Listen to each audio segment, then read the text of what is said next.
I'm Nurse Huckleberry. This is the Bad Reads Book Club, where I read bad books so you don't have to.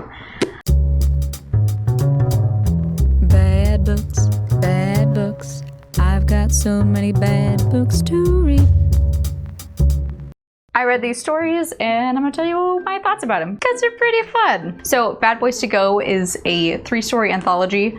This was published by Bravo Books in 2003 and has 3 short, unrelated romances that are all parts of a larger series. The first story, so I only read 2 of the story. I'll probably read the 3rd one some other time, but this was getting kind of long to begin with, and I didn't want it to be too long because I want it to be fun. I'm trying to not make it too long. Anyways, the first story is called Bringing Up Baby by Lori Foster, and it follows Gil, a businessman doing business, family business. In fact, he had to take over the family business of doing business when his dad died. So his dad's death was pretty tough on him, and so he is, still forced to be doing all this business. So he goes away on a business trip, and while he was on the business trip, he banged a business associate from another business, and her name was Shelly. I'm not kidding. Her name was Shelly. And boy howdy, did they get down to business. Shelly was like, hey babe, let's get wiped up. I'm ready to get wiped up. And Gil was like, no, I think I'm good. The motel sex was top notch, but Gil just had too much business to take care of to really contend with a relationship. So Gil turns down Shelly. They maintain a professional business relationship, but they don't get back together. Fast forward a couple years, and Gil finds out that Shelly had secretly had his baby. What? And she tragically dies. What? So Shelly dies, and Gil finds out that she had his baby. She had kept the baby's secret for 2.5 years. Longer than that. The baby's 2.5 years old. Shelly's roommate, Annabelle, who is... she's a looker. She's like really fucking hot, okay? Annabelle has been raising the baby, who's named Nicole. She's been raising baby Nicole the whole time, and she called him a couple weeks earlier and was like, hey, do you want to meet your daughter? And he's like, what? She's like, yeah, I know. She's kind of been kept a secret from you for years now. Anyways, Annabelle's hot. She's like smoking hot, okay? Gil is like, she is not the mother type. She has a tattoo and a belly button ring, okay? Just like her sexiness, her pure unadulterated sexiness is driving Gil wild. So yeah, she shows up at his office with the baby. Turns out, Shelly is a terrible mother. She not only kept the baby secret from Gil, she kept her secret from the world. Literally, no one knew she had this baby except for her roommate and her parents. Why? Because she was so insecure that she was convinced that no men would find her attractive if they knew she had a baby. So she just hid them from everyone. Annabelle loves baby Nicole and she desperately wants to keep her, right? But Shelly's parents, they're like, this bastard child will besmirch our good name. So we don't want anything to do with her. They want to take custody of the baby so that they can put her up for adoption so nobody will ever know that she existed. Nicole's like, no, just let me care for her. But now that Shelly died, Nicole can't afford their apartment by herself.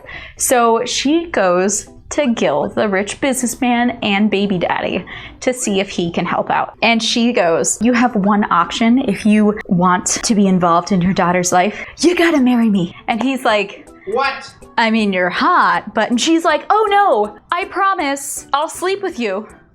And he's like, She's like, no, I'm serious though. Like, if you marry me, then I want to stay with the baby so much. So she's like, I'll sleep with you to make it worth your while.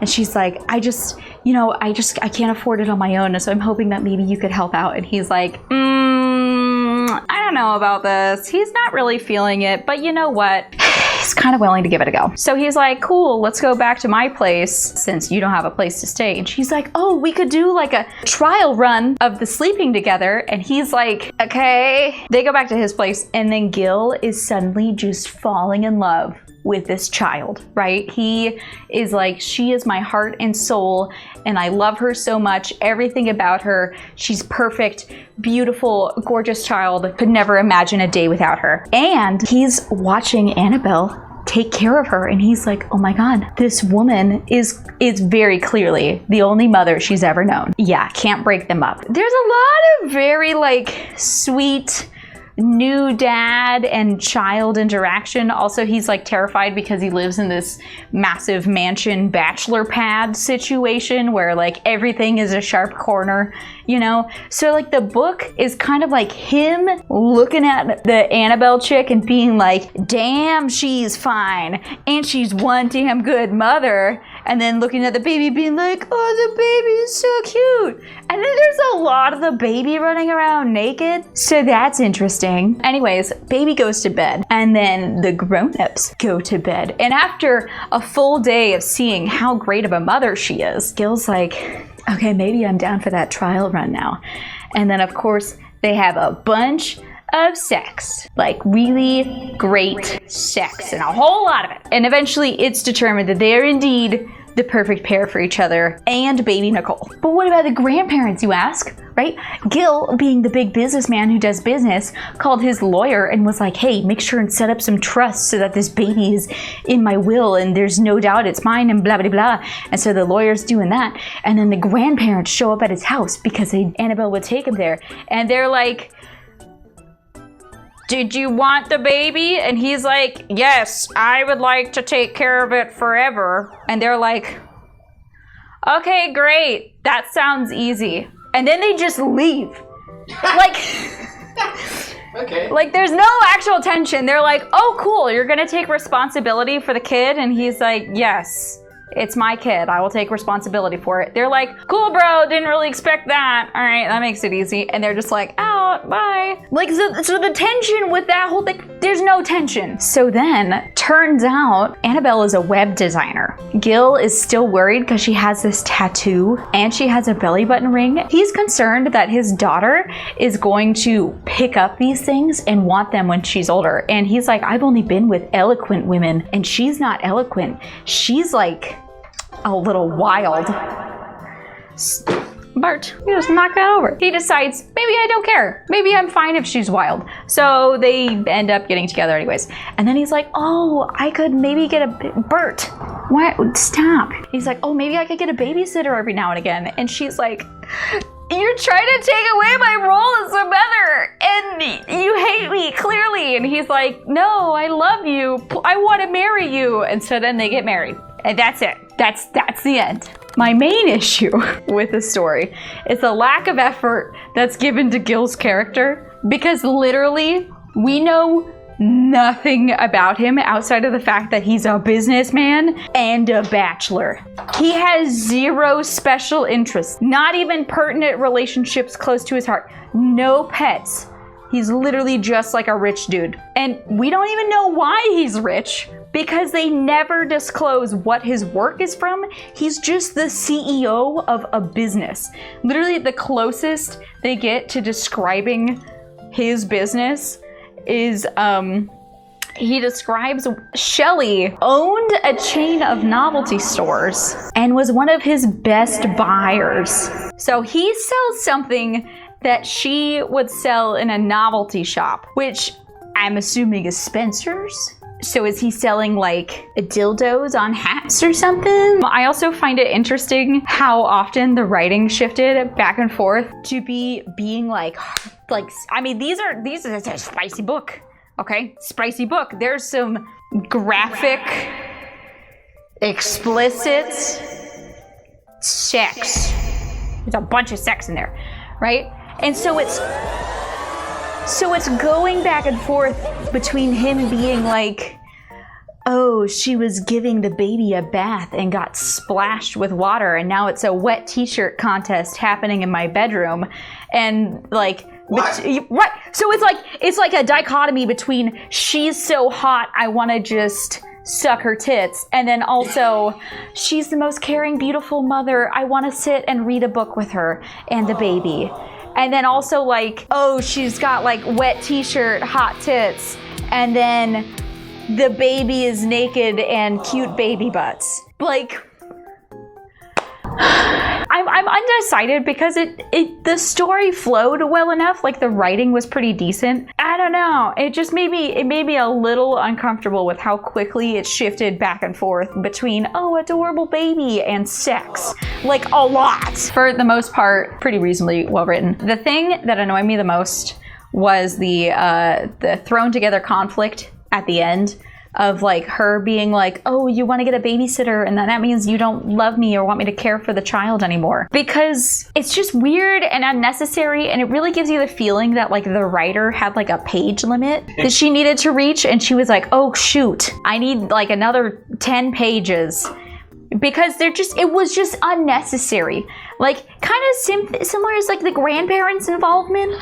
Like, it was what got them to there, but in reality, it was a terrible plot driver. It just poof, went away. Okay, no problem. Actually, I mean, which anyone can see if they don't want the baby and they want to put it up for adoption, why wouldn't they just contact the father and ask him if he wants to take care of it first? Because that's like the easy option. It's way harder to do adoption. So I don't know, there's just some things that don't really make a lot of sense. I personally think it would have been better if they leaned one way or the other on the heartwarming versus spicy side. Maybe if it was like mostly heartwarming and like one spicy scene and that was it, as opposed to like half of each.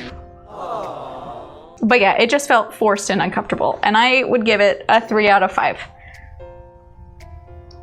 Also spice, I would give a 3 out of 5.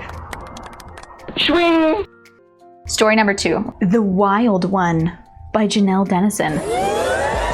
I think you guys will like it a little more. There was more quotable bits in it. The other one, like, it wasn't as quotable because the writing in the first one I considered better. The writing in the second one was definitely weirder and worse. I mean, which is probably part of why I liked the first one more. It just, like, I was interested. I wanted to keep reading it. There were some things I didn't like, but I wanted to keep reading. This one, I struggled through. I did not want to keep reading. I was like, I don't fucking care. Ugh, it was not good. Adrian Wilde. He's a bad boy. And he owns Come on. his own business, catering to outdoor enthusiasts. And he's being pursued by Chase Douglas, who for the past 4 months has been trying to get him to model in a beefcake calendar to benefit the local children's hospital. Beefcake? Beefcake. Like, ooh, hunky man. While Adrian is quite the beefcake, he's also insecure about his body, okay? And he repeatedly denies Chase. Chase manages to hunt down Adrian at a local sports bar to ask him once again to model. This sexual tension between them is like up here. While he says no again to modeling, Adrian cannot help but come to the rescue when Chase is being groped by some creepy dude on the dance floor. And as I said, this is way more quotable, so I'm gonna read you a couple of things from it. "The lady's with me," Adrian said, low and menacing, and gave the guy a push to the side. "Touch her again, and I won't be responsible for my actions." The other man straightened his shirt and shot Adrian a scathing glance. But after taking one look at Adrian's superior size and strength, the chump obviously thought better of challenging him and left the dance floor. Yeah, so if you can imagine where this is going. So yeah, after the chump leaves, Chase turns her hot dance moves on Adrian. Things get so hot and heavy, they use a double entendre, then explain it. My favorite part about this whole story is that nothing is left. Like, the author thinks the reader's really fucking stupid. Like, it's really obvious that they think the reader's just an idiot. "I don't want your money, Adrian," she said softly, glided her hands along his shoulders and down to his chest in a too arousing caress. "I want you." Her words held a dual meaning, one that encompassed her pursuit of him for her calendar, and the other holding a more seductive sexual connotation. Yes! It's a double entendre! Thank you, author, for explaining. We know that. We know what it means. I want you. Like, oh, come on. Oh my God. And you is in italics in the book. It's I want you. In the book, it's in italics. So the rising sexual tension hits a steep wall when Chase is basically like, so why don't you want to do it? What are you hiding from? And asks about Adrian's feelings. And we all know that manly dudes cannot address their feelings. So he runs and hides in the bathroom. But Chase, she is no average woman, okay? She follows him. She goes in the men's room and she locks the door. Yeah, to the men's room. And so then he goes up and he's like, oh, you think you're tough? How about I kiss you? And then he just kisses her real hard. And then he's like, yeah. Did you want me to be your model? I'm going out to my lake house this weekend. If you want me to model for you, then you better know that we're gonna finish what we started here. And basically was like, yeah, we're gonna bone if you come out and do the thing. And she was like, I think I'm okay. No, I'm good. And he was like, okay then, whatever. Cut to the next day. Chase is there at the lake house. She gets there before Adrian. She's like in a hammock, like, So we get to learn a little more about Chase's backstory while she's waiting for Adrian to arrive. It turns out the calendar is actually a tribute to her kid brother who died at age 10 from cancer when she was 14. This part's pretty excellent. She learned the vulnerable lesson of being strong and determined at the age of 14 after the death of her 10-year-old brother, Kevin. Her mother's emotional withdrawal had followed, and her parents ultimately divorced, leaving her floundering for a place to belong. She learned to depend on no one but herself and developed the courage to take chances and to fight for what she believed in or wanted. And she believed in this calendar project that was a tribute to her brother. And she wanted Adrian's gorgeous face and sexy body to grace not only the cover, but the pages within. Again, she wanted Adrian's gorgeous face and sexy body to grace not only the cover, but the pages within. This is a tribute to her dead little brother? That's fucking weird. He was 10. That's weird. That's not what you do. You don't make a beefcake calendar. Why not a calendar featuring the children's hospital kids? I mean, I guess it wouldn't sell as well, but I don't like the motivations.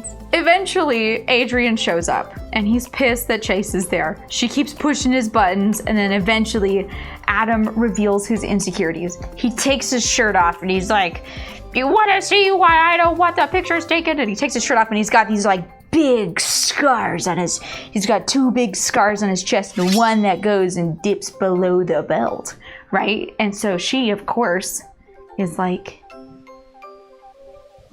and has to touch the freaking scars. And the sexual tension's so high that they can't even control themselves, and they just end up having sex there in the kitchen, right? And then he carries her into the bedroom. So then, following that is just essentially a montage of them banging and then taking pictures of him for the calendar and then banging some more and then sharing intimate details about their life that aren't really that interesting. And going hiking. They go out hiking a bunch so that she could take pictures of him out in the wilderness because it's a wilderness freaking calendar thing. But yeah, things are going good and they're really falling for each other. It's a 3-day weekend. Hi. But Chase, she cannot open her heart just yet. Basically, her childhood trauma of losing her brother and then her parents got divorced afterwards, she's messed up, okay? She's got scars on the inside. Also, fun fact, the scars on Adrian, they're from a heli skiing accident, as in a helicopter skiing accident, because he's into extreme sports. So Chase can't open her heart. Adrian decides he really loves her. He's gonna confess his love for her. He's going out on a run, a morning jog, and he's deciding, I'm gonna tell her I love her. And then he gets back to the house and Chase is gone.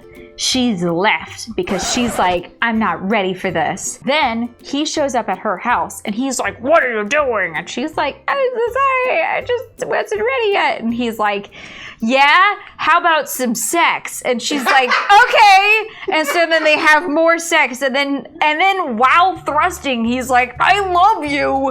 And she's like, oh, Adrian.